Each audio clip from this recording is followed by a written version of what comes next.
اخوان السلام عليكم ومرحبا بكم في فيديو جديد.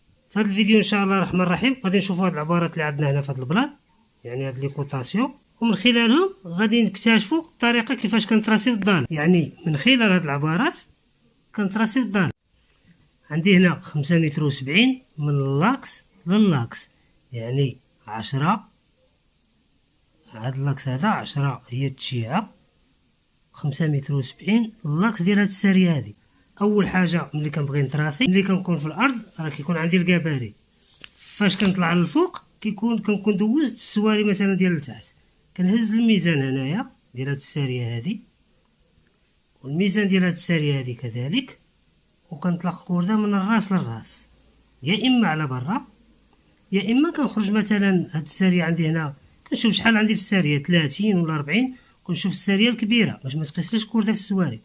الا عندي مثلا في واحد الساريه هنا في هادو كامل 40 ولا 30 ولا 25 ولا 50، كنخرج هنا كنطلع الميزان ديال برا ونخرج 50 مثلا ولا 40 ولا يعني داك الساريه الكبيره اللي عندي في هاد الاتجاه هذا، كنخرج 50 ولا 40 هنا ونخرج 50 ولا 40 هنا ونطلق الكورده، كنضرب الساريه اللي كبيره والسواري اللي صغار. الا كان عندي 30 كنرجع من داك الكورده 20 ونتراسي الساريه ديال 30، ورجع من ديك الكورده 10 ونتراسي الساريه ديال 40، ورجع من ديك الكورده 25 ونتراسي الساريه ديال 25. ملي كنضرب هذا الاتجاه هذا عندي هنا 5 متر و70 لهذا اللاكس هذا. فإلا بغيت نتراسي انا الا بغيت نتراسي هاد السواري هادو مثلا كاملين، هادي وهادي وهادي وهادي، هادو كلهم عندهم تشيعه من هاد الجهه هادي. 5 متر و70 كنزيد عليها 10 ديال هنا هي 5 متر و80، وغادي نزيد 10 ديال هنا هي 5 متر و90.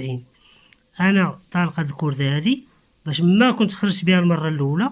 ملي كنبغي نعبر الا كنت خرجت من هنا مثلا 50، كنخرج بالمترو هنا 50 ونشد 5 متر و90 ونتراسيها هنا، ونجي عاوتاني لهاد الجهه الاخرى ونشد 5 متر و90 ونتراسيها هنا ونطلق كورده ولا نضربها بالكورديكس، وهنا كنكون تراسيت هاد السواري هادو كاملين.